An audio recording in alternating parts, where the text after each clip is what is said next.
आपके मन में भी एक सवाल आता होगा हमेशा से कि हमसे सच में कोई इस पृथ्वी पर निस्वार्थ प्रेम करता है, या इससे ऊपर हमें निस्वार्थ प्रेम कौन करता है? कौन है हमारा जिसकी तरफ देखता हूँ लगता है कि ये तो एक दिन छोड़ भी जाएगा मुझे। जिसकी तरफ भी देखो आँख उठा के, चाहे वो कोई भी हो, आपका दोस्त हो, मित्र हो, भाई-बहन हो, माता-पिता हो, कोई भी हो।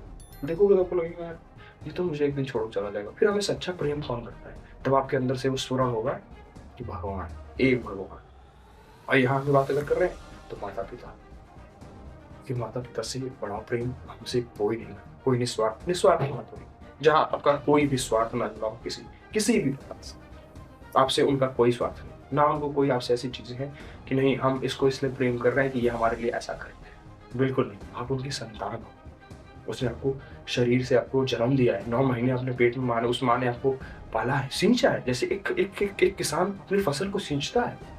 हर महीने उस फसल में पानी देता है, पहले जोतता है खूब मेहनत से, फिर उसमें बीज बोता है, फिर उसको हर महीने पानी देता है, फिर चारों तरफ से बचाता है, कीटनाशक दवाइयाँ छिड़कता है सुरक्षा करने के लिए, जानवरों से बचाता है उसको। कितनी मतलब मेहनत से वो उस फसल को तैयार करता है कुछ अगले 6 महीनों में। उससे भी कहीं अत्यंत गुना कठिन माता माता जननी को इतना भगवान से भी ऊपर क्यों दिया गया है स्थान? क्योंकि माता का जो हमारे ऊपर एहसान या कर्ज है, हम उसको कभी जीवन में नहीं चुका सकते। माता स्वर्ग देखो ना, बच्चा बार-बार आप वहीं उसी में जो है सब कुछ कर रहे हो, बाथरूम करते रहो उसी बिस्तर पे आप पड़े हो। माता माता आपको एक तरफ कर देती है, रात भर आप बिस्तर पे ऐसे करते हो, बच्चे हो, माता रात भर अपने नहीं सोती ठीक ठीक तरीके से, आपको पालने में लगी। अपने गीले में सो के तुमको सूखे में सुलाया है, अपने रक्त को जो है दूध बना के तुमको सींचा है, तुमको पिलाया है, तुम्हारे जो है हड्डियाँ पुष्ट करी हैं, तब तुम आज इतने बलवान होके जो है बड़े होके कुछ भी कर पा रहे हो, चल पा रहे हो कहीं, या इतनी बड़ी तुमको हाथ को रगड़-रगड़ के तेलों से मालिश करी है धूप में बिठा के, खूब तुम्हारी एक्सरसाइज करवाई है माता ने। बचपन से सोचो इतने छोटे से, 9 महीने तो पहले कितने कष्ट, भारी कष्ट, पीड़ा सही आपके अंदर के लिए, आपके लिए ये खाना नहीं, वो खाना नहीं, ऐसे रहना, वैसे रहना, कितने सारे भारी कष्ट। 9 महीने 1-2 दिन करके दिखा दो हम जाने, 9 महीने। तो निस्वार्थ प्रेम तो सिर्फ वही कर सकते हैं ना माँ, जिसमें कोई स्वार्थ। जब भी माता का फ़ोन मेरे पास आज भी आता है, तो सिर्फ एक ही बात सुनने को मिलती है कि हाँ, बचवा कुछ खइला-पिला हा? सिर्फ खाने की बात। कोई मतलब नहीं कि मैं क्या कितना पैसा कमाए, कहाँ गए, क्या कर रहे हो? हैं? ऐसे रहो वैसे कुछ नहीं। बस 2 ही चीज़ पूछती है, भगवान का भजन हो रहा है और खइला-पिला कुछ बस। पिता चाहता है कि मेरा बेटा खूब जो है तेजवान बने, खूब आगे जाए। सिर्फ निस्वार्थ हम प्रेम की बात कर रहे हैं, निस्वार्थ प्रेम यहाँ कौन करता है? पिता चाहता है कि मेरा बेटा खूब तेजवान हो, खूब यश, वैभव, कीर्ति जो है खूब कमाए, खूब आगे जाए, 10 लोगों में इज़्ज़त हो उसकी, संसार में खूब उसका नाम हो। हाँ, ये पिता चाहता है खूब आगे बढ़े मेरा बेटा, माता चाहती है खूब बलवान रहे, खा पी के ठीक रहे, स्वस्थ रहे, माता सिर्फ इतना चाहती है। और बताओ ना क्या चाहती है? मुझे बताओ ना कौन ऐसी माता-पिता है जिसका स्वार्थ आपसे जुड़ा हुआ हो, जिसको लगता हो कि स्वार्थ है? क्या स्वार्थ है? आप क्या कर सकते हो उनके लिए? कुछ नहीं कर सकते हो आप, कुछ नहीं। जो महान संत हैं उन्होंने कहा कि 7 जन्म भी माता, अगर मैं तुझे अपनी चमड़ी की जूती निकाल-निकाल पहनाऊँ, तो भी मैं तुम्हारे ऋण से पूर्ण होने वाला नहीं।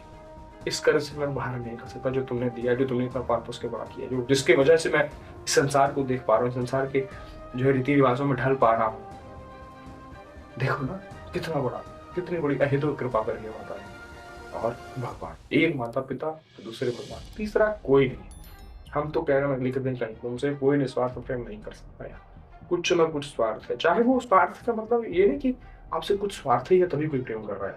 स्वार्थ से मेरा मतलब है कि उसका अंतःकरण खुद का भी स्वार्थ हो सकता है कि अगर सभी कहते हैं लोग अगर तुम नहीं रहोगे तो मैं कैसे रहूँगा? मैं कैसे रहूँगा मतलब किसकी बात हो रही है? अपनी बात कर रहा है। हमारा स्वार्थ है यदि आप चले जाओगे तो मेरा क्या? ये समझ रहे हो? यही अंतर है। एक भगवान में और हमारे जो संसारी जीवन। तो हम आसक्ति कहाँ लगाते हैं? हम व्यवहार करते हैं भगवान से। व्यवहार से मतलब है मेरा मंदिर जा रहे हैं, जल चढ़ा दे रहे हैं महादेव को, मंदिर वाले जो है घर में अपने जो है अगरबत्ती दिया दिखा रहे हैं, पर वहाँ प्रेम नहीं है। प्रेम संसार में जो क्षणिक है, जो क्षणभंगुर है, आज नष्ट होने वाला है कल। कब नष्ट हो जाएगा कोई पता नहीं, काल सर पे खड़ा है। कब नष्ट हो जाएगा कोई ठिकाना नहीं, और वो हमें धोखा ही देगा उलट के, हमारा कभी हित करने वाला नहीं है, ना हमें कोई बचाने वाला। एक सांस माँग लो किसी प्रेमी जन से, दे नहीं सकता तुमको। जो तुमको लगता हो यहाँ पर प्रेम यहाँ है ही नहीं। प्रेम होता है बाढ़ की तरह, जैसे बाढ़ नदी को कुछ नहीं रोक सकता। यदि अभी बाढ़ आ जाए नदी में, कुछ भी लगा लो उसको आप रोक नहीं सकते, तोड़ के निकल जाए। प्रेम प्रीति वैसी है। प्रेम तो मीरा जी ने किया भगवान से। देखो, मेरो तो गिरधर गोपाल दूसरों में, ये तो आसान है कहना कि मेरो तो गिरधर गोपाल, पर दूसरी वाली लाइन कहना आसान नहीं है। दूसरों ना कोई, कोई नहीं संसार मेरा, कोई नहीं, एक गिरधर गोपाल। सब कहते हैं हम लोग, अरे मेरे तो भगवान है, पर ये दूसरा नहीं कह पाते कि मेरे को दूसरों ना कोई। कुछ ना कुछ हमारा कहीं ना कहीं आसक्ति लगी है जुड़ा, कहीं राग आसक्ति, कुछ भी, ये हम उसको कहेंगे, हम उसको प्रेम नहीं, निस्वार्थ प्रेम नहीं। माता पिता भगवान के अलावा तीसरा, लिख लो, समझ लो, आप सब जानते हो, अंतःकरण में बैठे भगवान है, पूछो जवाब मिल जाएगा। हम तो कहते हैं ना, हमारी बातें सिर्फ अनुसरण करोगे तो समझ में आ जाएंगे आपको, और आप अंतःकरण झांक के देखोगे आपको जवाब मिल जाएगा, उत्तर वहीं से मिल जाएगा। हम जो कह रहे हैं कि सच में इतना त्याग किया जितना माता पिता ने आपके लिए, और भगवान जितना करते हैं हर समय आपके लिए कर रहे हैं, सदा दिन के रखवारी जिम बालक राखी माँ।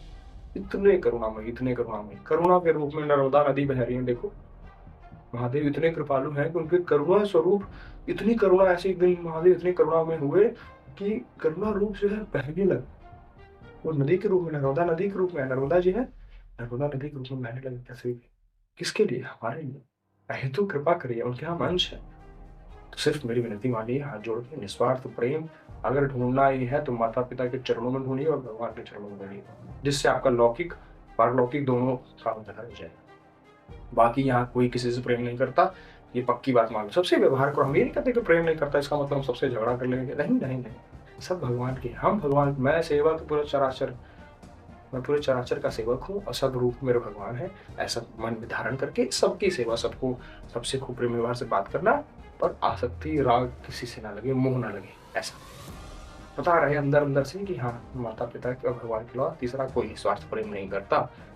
हर हाल में, अभी हमको लग सकता है कि हमारा बुरा है, अरे यार हमारे माता पिता ऐसा क्यों कर रहे हैं, हम तो ऐसा चाहते थे। ऐसा भगवान के लिए भी लगता है, अरे भगवान ने तुम्हारे साथ ऐसा क्यों किया, हम तो ऐसा चाहते थे, ये तो उन्होंने बहुत बुरा हुआ हमारे साथ। नहीं, उसमें कहीं ना कहीं जैसे मंगल छुपा है पीछे। जैसे छोटे बच्चे को, मेले में बच्चा कुछ ऐसे गलत चीजें देखता है या मांगता है तो माता उसको नहीं थप्पड़ भी मारती है उस समय, नहीं चलो आगे, ऐसा। तो उसका थप्पड़ मारने का मतलब ये तो नहीं कि वो आपसे नफरत करती है या आपसे गुस्सा है या आपसे प्रेम नहीं, उसमें अपार प्रेम छुपा है, वो आपको बचाना चाहती है उस गलत चीज से। तो भगवान चाहते हैं कि आपकी दुर्गति ना हो, उससे बचाना चाहते हैं आपको माता पिता। तीसरा ऐसा कोई नहीं है, कोई नहीं है महाराज, नीति मानिए। हर हर